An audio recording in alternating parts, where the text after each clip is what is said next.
So this week we're reading Parshas Eikev, and Parshas Eikev has a torah that seems is not about the parsha. After Tisha B'Av, we read 7 haftorahs about the comfort of the coming of Mashiach, about the redemption. Before Tisha B'Av, we read 3 haftorahs in a row about the destruction of the Bais Bezalel. And from Tisha B'Av until Rosh Hashanah, we read haftorahs are all, it doesn't seem like the Torah portion of the week, they're all about the comfort of Hashem, of the Geulah. But the Shalom writes that the haftorahs always are connected to the time that they're read, not only in the year, but also to the Torah portions somehow. That means that even though it may seem that these Torah portions are not directly connected to the haftorah, but they are. And he says that the haftorahs have the same theme as the Torah portion. What's the theme of the haftorah? The theme of the haftorah is Hashem will redeem us from the Geulah. So also in the Parsha, it talks about how the Jewish people are at the end of the 40 years in the desert, and they're about to enter Israel. It's also the same theme. It's about how the Geulah, redemption, is about to come. They're ready to go into Israel. And it describes, in this Torah portion, the difficulty the Jewish people had in the desert. The Torah describes the desert as a great and awesome desert, a place where there are snakes, saraf, and scorpions, where there's thirst, there's no water. And although the theme of the Parsha is... Oh, I guess they're supposed to be here. Sorry about that, guys. Although the theme of the Parsha is about redemption, there is discussion of the details of how hard the desert is. And the reason why there's a discussion of how hard the desert is, even though we're talking about the redemption, is because there's a rule in life.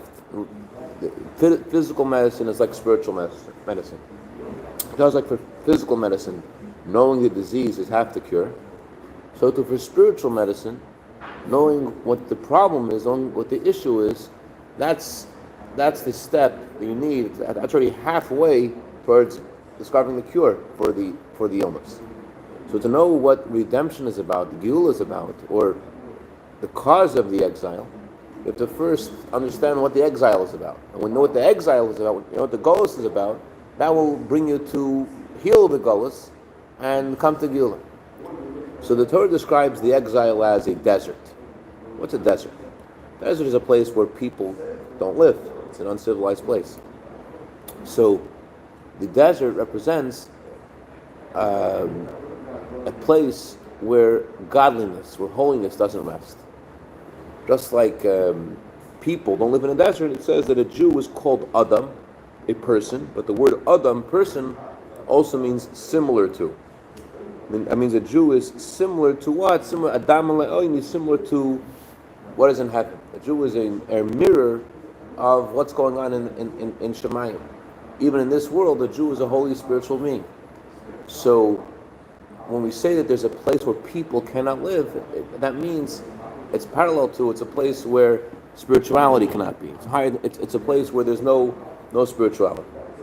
So the exile, the Golus, is called a desert. Why is it a desert? Because the majority of the world is not a place of Jews. We are the smallest of all nations. The Torah says you are the smallest of all nations. And therefore we are in a desert-like reality, where the majority of the world is not Jews. Not only that, but even among Jews themselves, the majority of Jews don't keep Torah mitzvahs yet.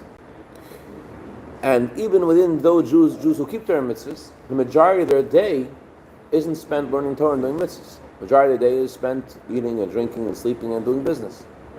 So a person might think that the desert, the Torah's next word is the key word to knowing what the exile is about. The Torah says the desert is a godel. It's a big desert. It means a problem.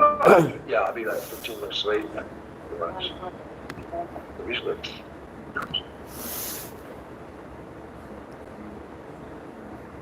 Part of our day we spend doing Torah mitzvahs, part of the day we spend doing physical things. What's the main thing? What's the main thing? So if you ask anyone, they'll say, well, actually, the most important part is for davening, but you may not feel that way. You may not think that way. It may not resonate. Like look at a tree. A tree has branches. A tree has leaves. A tree has fruit. What's the tree for? The tree is for its fruit. Even though it has so many other parts of it, but the tree is not about the bark. It's not about the trunk. It's not about the leaves. The tree is only about the fruit. So too, maybe the majority of our day, the majority of the world, is not it seems it's a desert. Yet, what is the real meaning of the desert? What's the point of this desert? The point is for Torah mitzvahs. So too in ourselves, although we may spend the majority of our day doing other things, but we have to be conscious of the fact that Hashem chose us from all nations, and the whole point of creation is for Torah mitzvahs. So although it may seem like the desert is big, Hamidbar HaGodel, that the world is important, and Torah mitzvahs is not so important, because that's the word for the majority of our time is spent. But that paradigm, thinking the world is big, is where all the problems start. Thinking that the world is more important, that the physical world, that our physical pursuits, the physical things in our life are more important, that's the cause of the exile. That's what exile is about. It's about thinking the world has importance. In other words, not thinking that God chose us from all nations, not thinking that God is the one who's with us and guiding us, and that the world is God's world, and God has a purpose in creation, thinking that all the things we're doing for Judaism are smaller. That's where the problems start. The Sefer HaChinuch has a beautiful introduction in which he writes about quantity and quality. He writes about how just like in the world, it's a huge world, and yet you can't plant seeds in most of the world. Only some small parts of the world can plant seeds. Only some very compared to all of the rocks and dirt and soil there is in the world, there are very few diamonds. And yet the diamonds are precious. And so too, looking at ourselves, looking at the world, we could think, there's this huge physical world, this huge, most people aren't Jewish, not keeping Torah mitzvahs, it's much bigger than us. So that can mess up our perspective, looking at the world, and think that Torah mitzvahs is not so important. That's what the exile is. When a Jew says that the world is more important, that's how all mistakes start. But that's not the only title, the only description the Torah gives for the desert. The Torah gives another word. The Torah says the desert is called an awesome desert. What does that mean? You may look at your time you spend doing Torah mitzvahs and say it's not as important time you spend doing business, right? There's something that's going on in your business. You say, well, the business is more important. It's bigger. Okay. You may make mistakes. You may minimize the time you spend learning and davening because you say the world is more important. But then there's another mistake. Another mistake is it's called not just the big desert, it's called the awesome desert. What does that mean? It means even when you're not engaged in business, even when you're not engaged in eating and drinking, you're engaged in Torah mitzvahs, you're davening. You're constantly looking at yourself from the perspective of the world. What would the world say about me now? What would the non-Jews say about me now? What would the world say about me? Even while you're engaged in something holy and satisfying to your soul, you don't feel good about it. You're constantly thinking about, if I'm a Jew, I work only 6 days a week, and after you have all these laws about what I'm allowed to do business, and my neighbor who's not Jewish, he doesn't have all these rules. I work 7 days a week. I can't really measure up to him. So you're constantly in fear, not just that you think the world's more important, you think the physical pursuits are more important, but worse, you're frightened.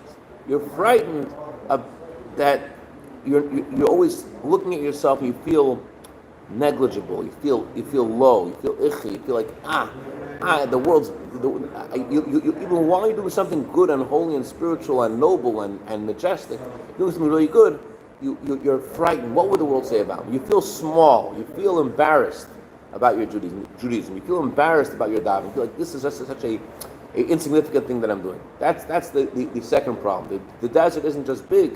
The desert is awesome. Then there's a third mistake. The Torah says not only is the desert awesome, the desert has snakes. What's unique about snakes? the snakes, their venom is warm. Snakes have a warm venom. Because a person considers the world to be so important and so bigger than his spiritual life, and the fruits of his life, the main part of his life, so it causes him to get excited and not just to be very obsessed with the physical. That's the meaning of the hot venom of the snake. That he gets involved with the physical world in a way that he is obsessed with it and he's excited about it, and it all starts with this mistake. In other words, he makes the world bigger by looking at the world bigger. In other words, a Jew has a power in his heart. It says in the Torah, God put the whole world in our hearts.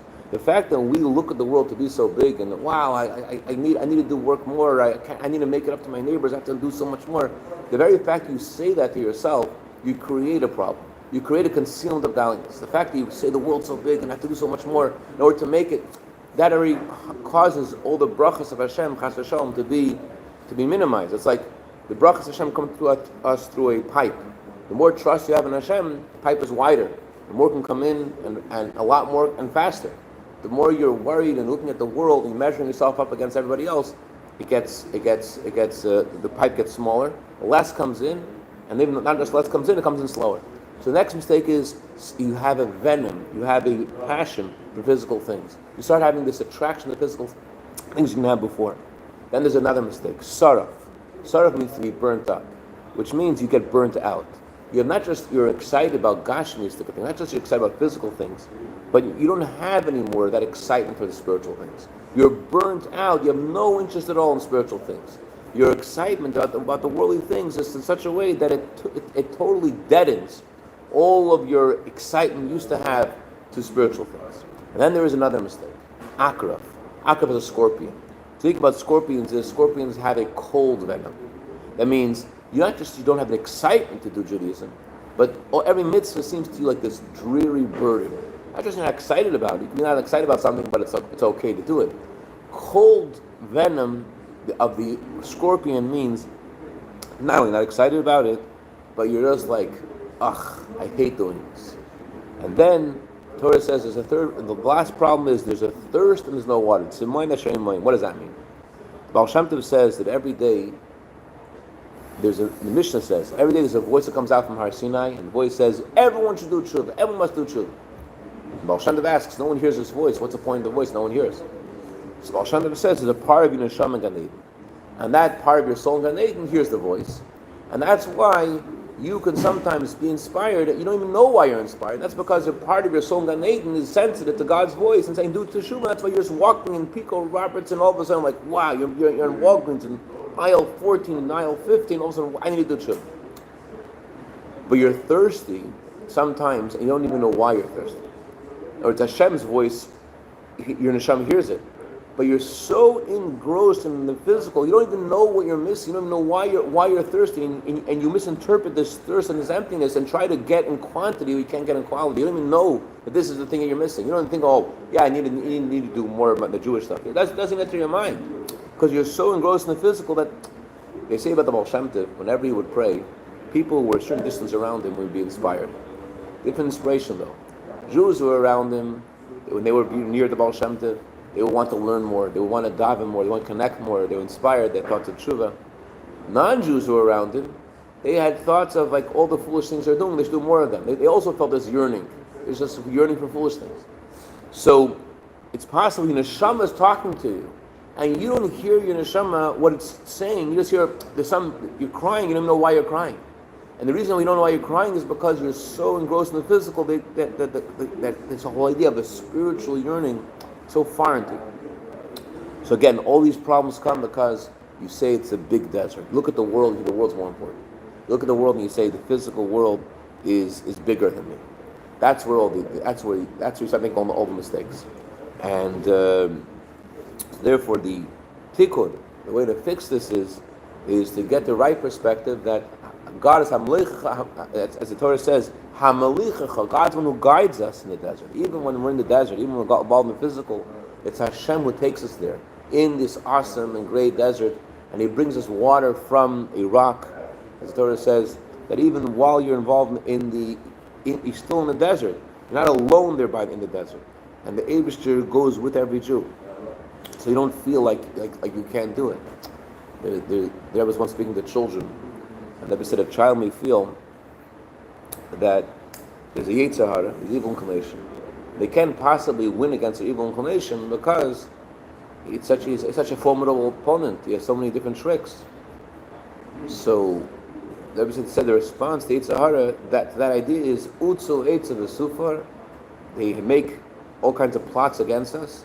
They dabru dabru yakum. They say things that's not going to happen. God will foil all their plots. Kimanu kel. Jewish child has to feel that God's going with him, not going by himself.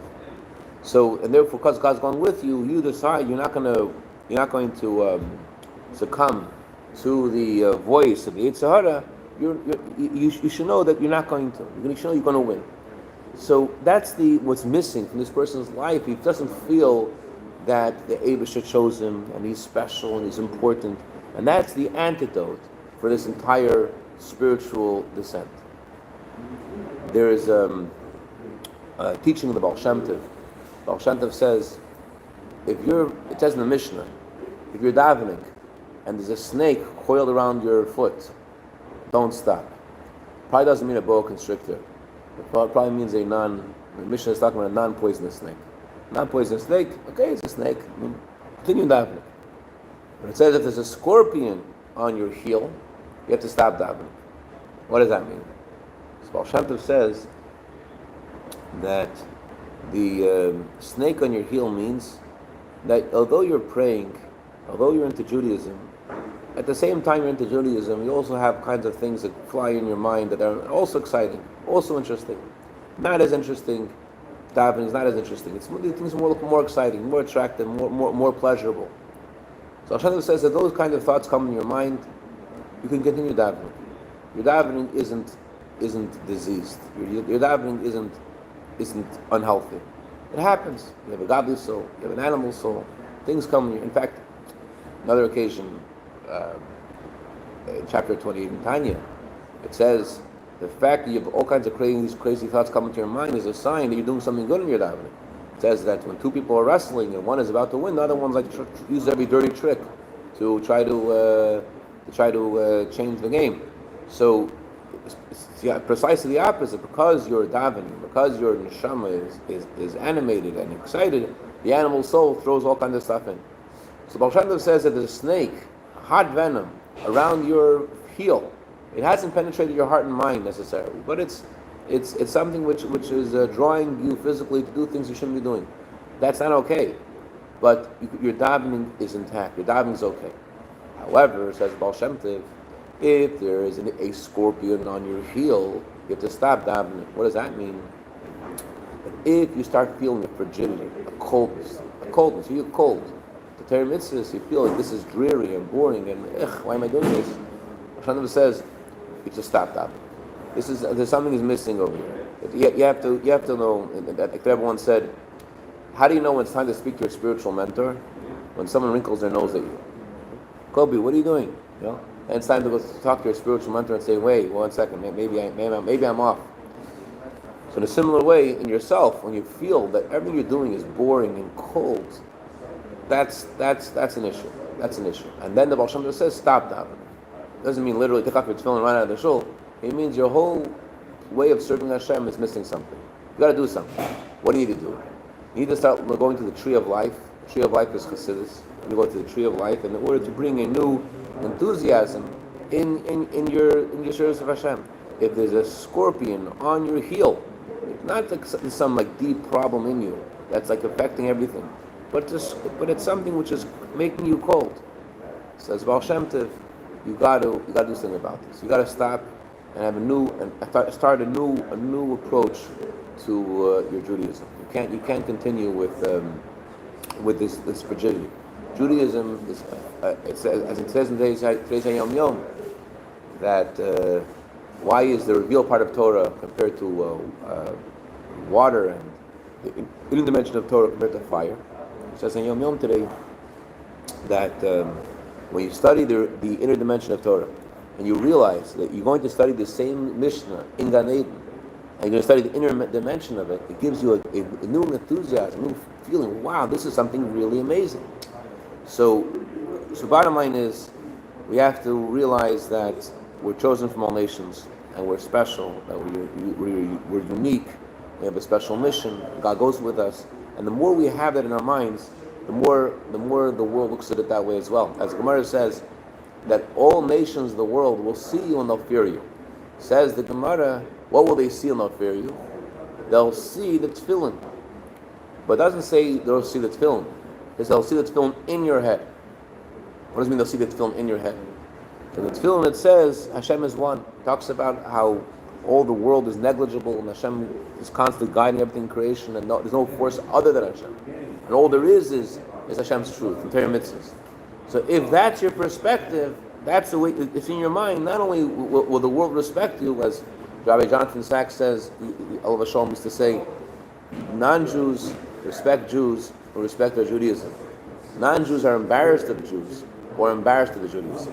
So you have to have the tefillin in your head, meaning it has to be something that you actually think this way. Then not just the world doesn't not only you don't feel challenged by the world, but you cause the opposite. You cause it to be respect from the world to what you're doing. It starts with you yourself in your mind. That you not just your tefillin on the head, but you actually think this way. So it says in the pasuk Lahoya Eikev Tishmu, first pasuk of this parsha, you will listen to Hashem's words, and Hashem will keep the promise, will keep the oath that and the kindness that He swore to give to your forefathers. So the word Eikev also means the end of the exile. And Hashem promises us at the end of the exile, Tishmiyun, that we'll all do tshuva, we'll return to Hashem, and that Hashem will bring the Geulah. That's a promise of Hashem. So we're already finished all the looking for reasons for the exile and what reasons for the exile within ourselves. So we're already finished with that. Now it's time to put a tefillin in our mind, in our thoughts, and to live with this reality, live Geulah. When you put the tefillin on that thought, because you learned a few minutes ago about the tefillin, how powerful is it. But after a while, after 2 weeks, 3 weeks, you can't bring the motion you have the first time when you're wearing the tefillin.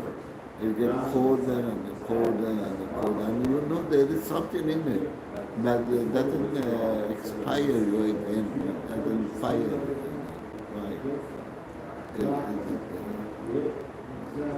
You understand? Yeah, you learned the meaning of tefillin. You got excited about it. Then you're like, next. No, after a while, get used to it. It doesn't go. The motion goes away. The motion goes away. It doesn't stay with you all the time. So you get colder. One day you don't go to the shiur.